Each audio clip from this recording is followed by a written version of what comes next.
Shalom saudara dan saudari di dalam kasih Tuhan Yesus Kristus. Ya, apa kabar semua? Selamat pagi untuk kita semua. Selamat bertemu kembali di dalam ruangan renungan pagi kita pada pagi hari ini. Ya, saudara dan saudari, kita merasa sangat bersyukur, kita merasa bersuka cita karena Tuhan terlalu baik untuk kita sehingga pada pagi hari ini ya sekali lagi kebaikan Tuhan itu kita alami ya dengan kehidupan baru pada hari ini, dengan kesempatan yang baru pada pagi hari ini untuk kita dapat bersama-sama di dalam ruangan renungan pagi kita pada pagi hari ini. Nah, jadi saudara dan saudari semua, bagi melanjutkan renungan kita pada pagi hari ini, ya mari kita semua datang kepada Tuhan di dalam doa kita bersama. Mari kita berdoa. Tuhan Bapa kami di surga, kami bersyukur pada pagi hari ini Tuhan, di atas kesempatan yang Kau berikan untuk kami pada pagi hari ini. Jadi kami berterima kasih Tuhan karena kebaikan-Mu. Jadi makanya sebelum kami belajar bersama membaca kebenaran firman-Mu yang kami andalkan sebagai pedoman hidup kami, jadi kami datang kepada Tuhan, kami mohon pertolongan-Mu, kiranya Tuhan memberikan bagi kami hikmat, memberikan kepada kami pemahaman untuk dapat mengerti hati Tuhan lewat kebenaran firman-Mu. Jadi terima kasih Bapa, kiranya pertolongan Tuhan kepada setiap pribadi dan dengan cara Tuhan dan kehendak Tuhan akan berbicara pada setiap orang, bagi saudara-saudari kami yang mengikuti, yang mendengarkan, dan biar kapanpun kami berdoa, Tuhan Engkau menolong setiap pribadi untuk mengenal, untuk mengerti kehendak-Mu di dalam kehidupan pribadi demi pribadi lewat firman-Mu pada pagi hari ini. Terima kasih Bapa, ini doa kami di dalam nama Yesus Kristus.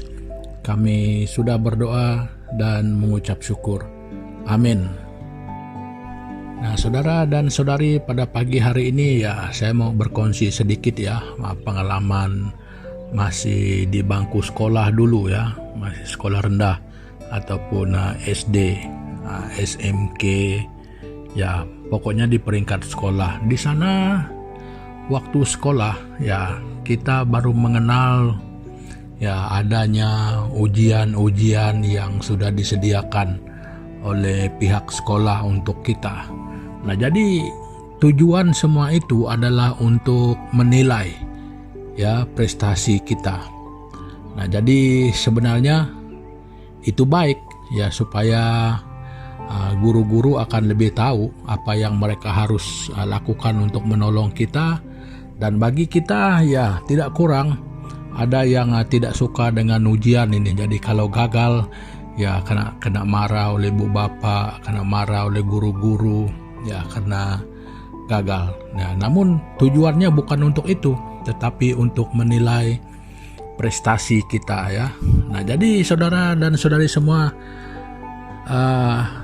ini mengingatkan saya untuk berkongsi bersama dengan kita pada pagi hari ini bahwa kadang-kadang ya ujian di dalam kehidupan kita ini mengajar kita untuk lebih mematangkan kita ya, untuk meningkatkan quality kita.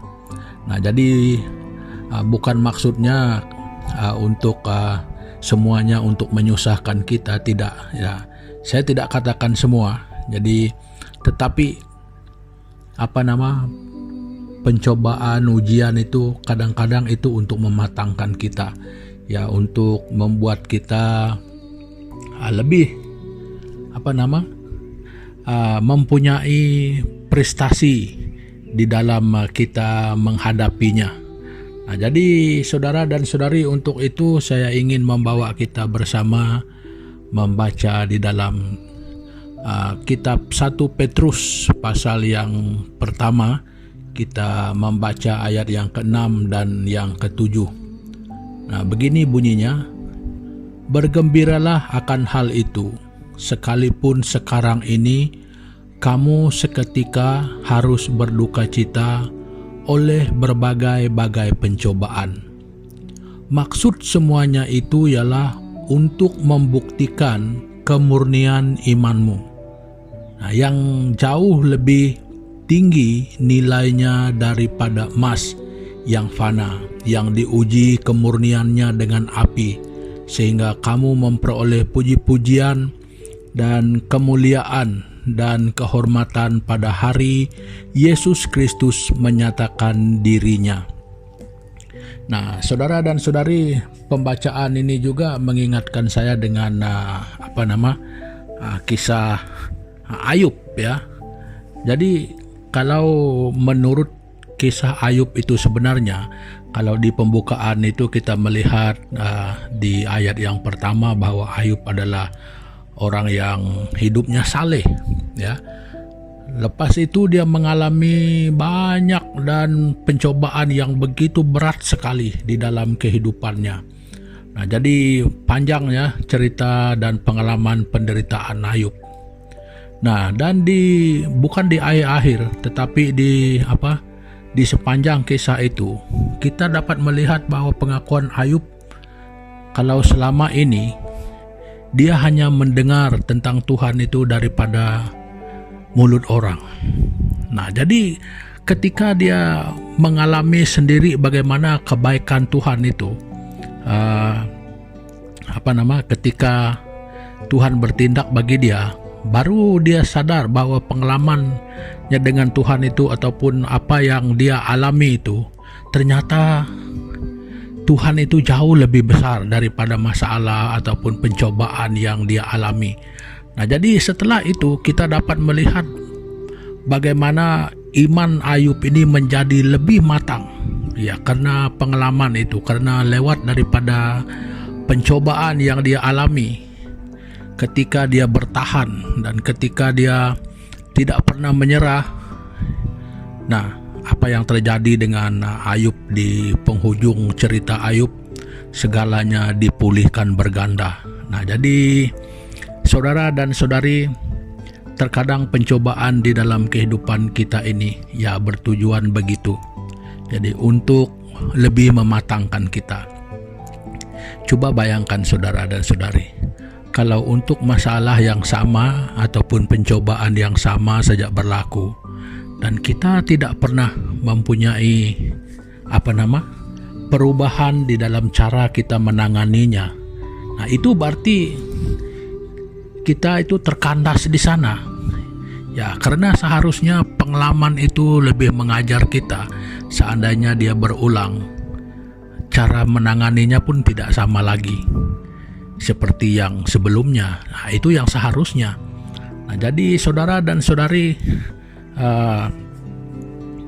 demikian sebenarnya untuk kebanyakan perkara pencobaan yang harus berlaku di dalam kehidupan kita, mengajar kita untuk bersikap macam mana kita harus mempunyai sikap kebergantungan kita kepada Tuhan ya. Seperti mana yang dikatakan di dalam ayat yang ke-7 itu, maksud semuanya itu ialah untuk membuktikan kemurnian imanmu. Nah, jadi saudara dan saudari, untuk mengakui beriman, untuk mengakui percaya, ya itu mungkin sangat mudah ya, mengakui dan mengklaim kita percaya, kita beriman itu perkara yang sangat mudah. Nah, tetapi mempertahankan iman ya, karena mengharungi banyak pencobaan, kan kita ini masih di dunia, itu tidak pernah lepas daripada pencobaan, daripada masalah. Nah, jadi hal yang seperti ini bagaimana? Ya, itu yang saya rujuk dengan kisah Ayub. Jadi bagaimana sikap kita? Nah, sebenarnya. Nah, jadi dengan kesimpulan seperti itu saudara, dengan kisah, dengan hal-hal yang demikian, dan lepas itu dapat melihat kembali di dalam kehidupan pribadi kita, itu sebenarnya menolong kita untuk lebih mematangkan kita lagi. Nah, jadi mungkin susah untuk bercerita tentang pengalaman hidup ya. Saya bercerita tentang soal makan saja. Ya, makan ikan contohnya. Nah, jadi saya ini anak kampung. Nah, jadi kalau makan ikan itu di kampung itu mana ada fishbowl. Fishbowl itu kan tidak ada tulang. Ya, tapi yang ikan di kampung itu semuanya asli, ikan yang punya tulang. Nah, jadi waktu kecil-kecil dulu ketika makan ikan, ya nenek yang kasih asing-asingkan tulang-tulang itu dan ambil isinya. Ya, itu waktu masih budak-budak lagi ya. Nah, ketika menjadi lebih besar lagi, nah, jadi saya belajar makan sendiri, macam mana mengasingkan tulang itu daripada isinya. Dan kemudian sehingga menjadi semakin dewasa, bukan lagi belajar makan, tetapi sudah pandai mencari ikan sendiri. Nah, jadi mau masak seperti apa. Nah, jadi mengasingkan tulang. Jadi hal itu saudara, daripada belajar sendiri itu mengalaminya, jadi itu lebih mendewasakan kita. Nah, jadi apalagi kalau sudah ada pengalaman tercekik tulang itu. Nah, jadi itu lebih mengharuskan untuk berhati-hati ya ketika masih kecil dulu. Nah, jadi sekarang kita sudah tahu ya bagaimana harus makan ikan. Nah, jadi seperti itulah. Kadang-kadang masalah pencobaan itu lebih mendewasakan kita, baik cara kita berpikir, baik cara kita bertindak, baik cara kita berkata-kata sekalipun. Nah, jadi apa yang saya ingin rumuskan di sini adalah bahwa hal yang seperti itu akan lebih mematangkan kita. Nah, karena tindakan, pikiran, kata-kata kita itu sebenarnya itu adalah gambaran di hidup dalaman kita. Nah, jadi di sanalah sebenarnya tersimpan titiknya iman kita itu. Nah, dari dalam. Jadi bagaimana ia keluar di dalam kehidupan kita. Ya, iman itu lahir di dalam perbuatan. Nah, seperti itu. Nah, jadi saudara dan saudari semua, percayalah bahwa pencobaan itu terkadang menjadi menjadi satu platform, kata orang ya, menjadi satu platform untuk mendewasakan kita, untuk mematangkan kita lagi. Nah, jadi jangan pernah merasa benci dengan pencobaan ya. Jadi kalau tanpa pencobaan, tanpa ujian ini mungkin kita tidak tahu seperti apakah ya prestasi kita. Ya, baik itu prestasi iman, baik itu prestasi daripada moralitas kita. Jadi saudara dan saudari, ini sedikit yang saya ingin kongsikan pada pagi hari ini. Ya, memang banyak perkara yang sangat berhubungan dengan hal-hal di dalam kehidupan kita. Namun pada pagi hari ini saya ingin berkongsi tentang bahwa pencobaan itu terkadang boleh menjadi alat untuk lebih mematangkan kita. Nah, jadi saudara dan saudari, bagi mengakhiri pertemuan kita pada pagi hari ini, mari kita datang bersama-sama menghadap Tuhan di dalam doa kita sekali lagi. Mari kita berdoa.